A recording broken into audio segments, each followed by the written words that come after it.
Hi there, I'm Danny Flexen and welcome to the latest edition of Seconds Out Flexpectations. We're here every Thursday, 4:30 p.m. to talk usually about the boxing action to come over the weekend. As for now, in the UK, at least until the end of January, there will be no boxing action, at least that sanctioned by the British Boxing Board of Control. We're going to have to look a bit further ahead in the old crystal ball, and I think something that's emerged this week lends itself perfectly to the type of thing we're after. And that's the potential location for the fight we all want to see, particularly in the UK, between Anthony Joshua and Tyson Fury, to establish a consensus #1 at heavyweight and hopefully, pacifying the WBO and Alexander Usyk aside, the undisputed heavyweight champion of the world.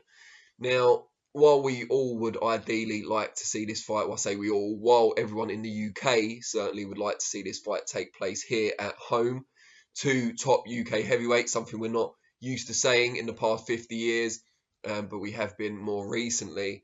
We'd like to see them cross swords in their native land.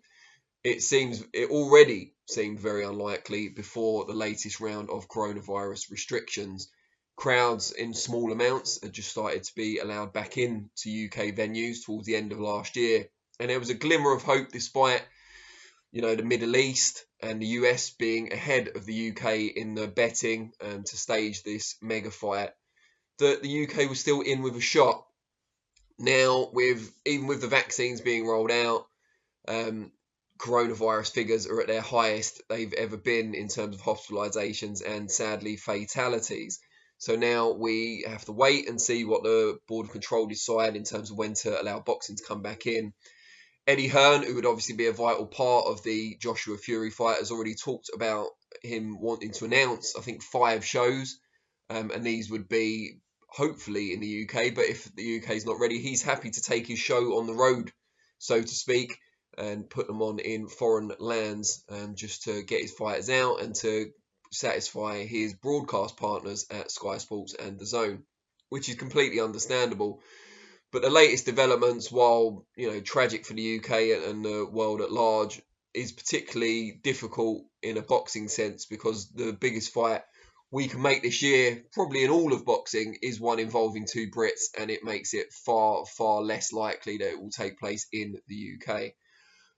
We heard this week from Eddie Hearn that Singapore has now emerged as a serious player in trying to get this fight to take place on their shores.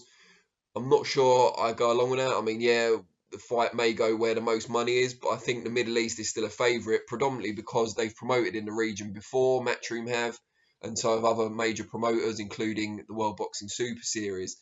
And Joshua's fought there before, of course, as well, with that rematch victory over Andy Ruiz Jr. So the infrastructure is in place, the stadium is there, or the all the stuff around it is there, the hotels, the places for people to get food, people who can help the boxers and the promotion get all the things they need while they're there. Singapore, while an exciting possibility and probably very lucrative, is a bit more of a journey into the unknown.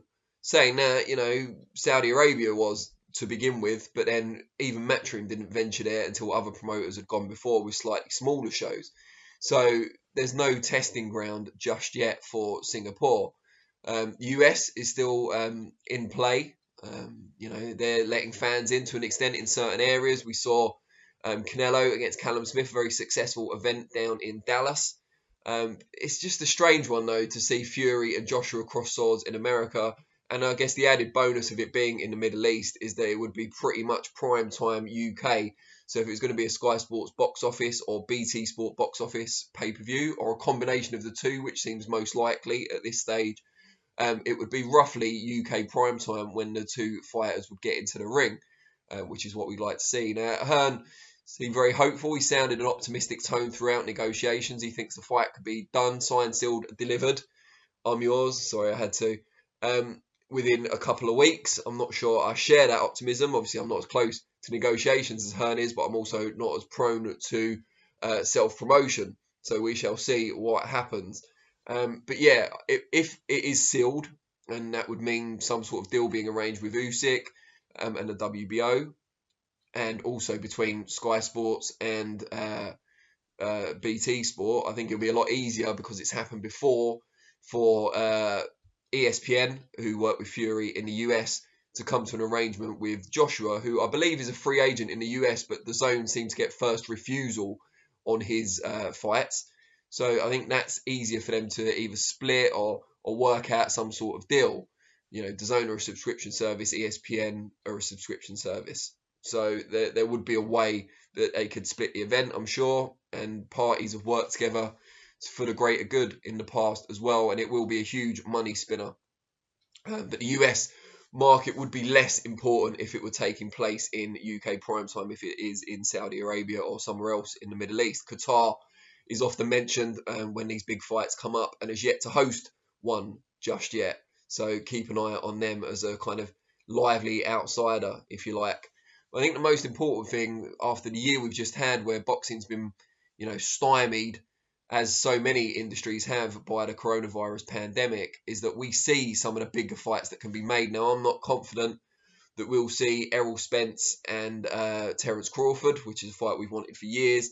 I'm not hugely confident we'll see a massive fight involving one of the new so-called Fab Four lightweights, Teofimo Lopez, Devin Haney, Tank Davis and Ryan Garcia, actually fighting each other until 2022 perhaps. But I am kind of cautiously optimistic about Joshua against Fury. They've both sounded a real intention in interviews and privately, from what I've been told as well, that they want each other to be the next opponent. There seems to be a real willingness on all sides among the promoters as well, Bob Arum, Frank Warren and Eddie Hearn, to get the job done. And even the broadcasters have sounded kind of notes of cautious optimism as well. So there seems to be a collective desire to get this done, and usually when there's enough money to be made and everyone wants it to happen, two key factors, it does. But I'm almost willing to go out on a limb now and say it won't be in the UK, because financially, in terms of the most people seeing it, it just doesn't make sense. And I'm not sure even UK fans would want it delayed by another year just so they could get in and have the chance to watch it live in person. And I think that's what we're looking at. I don't think we'll see stadiums full of fans in the UK for any sport really until at least the end of this year. I think Joshua Fury could be a big spring or summer attraction. And if it has to be in another country to make it a huge attraction on television, pay-per-view television, of course, here, then so be it. And then, of course, DAZN UK may come into the equation as well, or DAZN Worldwide, whatever you want to call them. They've now launched with the Canelo Smith fight very successfully, and they may be in the bidding for Joshua against Fury. They could show it pretty much everywhere except the US, if they were to win bids for it, or however they decide to do it, if they put it out to tender or if there's private negotiations.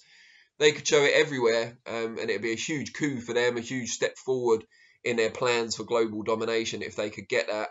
But obviously in the US, I imagine it will still be ESPN and, maybe they could split it.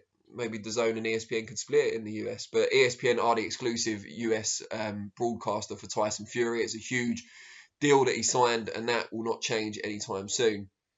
But yeah, I think it will happen this year. Again, cautiously optimistic, but if I have to say yes or no, if I had a gun to my head, I'd say yes.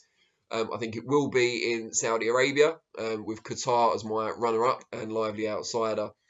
And I think it's for the good of the sport. I think we need a mega fight. I think having an undisputed heavyweight champion, the first in the four-belt era, is a great boon for the sport in troubling times for sport as a whole. And I think we should be grateful for that. I say that until I see what the pay-per-view price is. But hey, we shall see. Maybe DAZN will get it, and they won't have gone up too much from their current $1.99 price point in the UK. But I can't be selfish. I'm looking out for the sport as a whole. Now, before I go, I want to know what you guys think, so let me know in the comments section below. Do you think the fight will happen this year? Where do you think it will happen? And I guess most importantly, and something that I've touched on in previous episodes, who wins and why? Let me know. I will be back next week for Flexpectations, Thursday 4:30 PM, and Monday with Reflections at the same time. Thanks as always for your time, and I will see you all soon. Cheers.